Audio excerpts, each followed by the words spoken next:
Hi, this is Jill from Physio, and today I'm going to talk a little bit about foam rolling. Foam rollers have become really popular in the last several years, and almost all of our patients use them. We use them in the clinic, they use them at home and in the gyms. So I thought maybe I'd review a few different types of foam rollers and how to use them correctly. So right here we have the short foam roller, and this is more firm.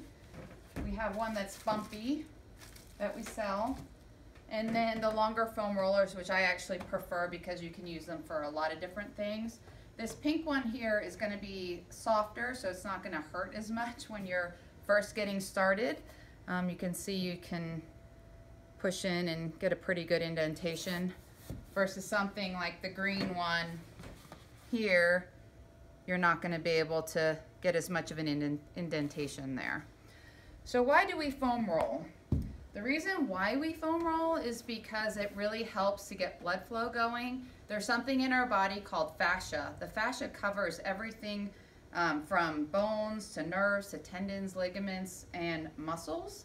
So what we do is when there's adhesions from working out or from an injury, what we want to do is we want to loosen up those trigger points and those sensitive areas. So what I'm going to do is I'm going to show you how to use it. One common area that people have complaints of is their IT band. So I typically tell people to start on the glute because that's where a lot of the tension starts from, and then loosen up and work down into the IT band if that's not too tender.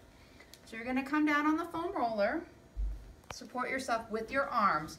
Another misconception is that it has to hurt 100%. It really doesn't. You can use your arms to hold yourself up, or your other leg, at even 50% of your body weight, and then you can work into more if you're able to. General rule of thumb is you don't need to foam roll any more than 90 seconds, and if 90 seconds all at once is too much, you can do 30 seconds for 3 repetitions. And you're going to want to work in different areas. For the IT band, I wouldn't get too close to the knee because you don't want to go over the bony areas very much. And then wherever you find a really sensitive area, you can even kind of stay on that area and bring in more blood flow that way. So that's just one part of the body that we use foam rollers for. You can roll out your quads, you can roll out your calves, your mid-back, pretty much anything except you wouldn't want to go into the lower back. If you have any questions, make sure that you call us because you can injure yourself if you do it the wrong way. And we want to be here to help you. So look us up on prophysiomt.com. Thanks.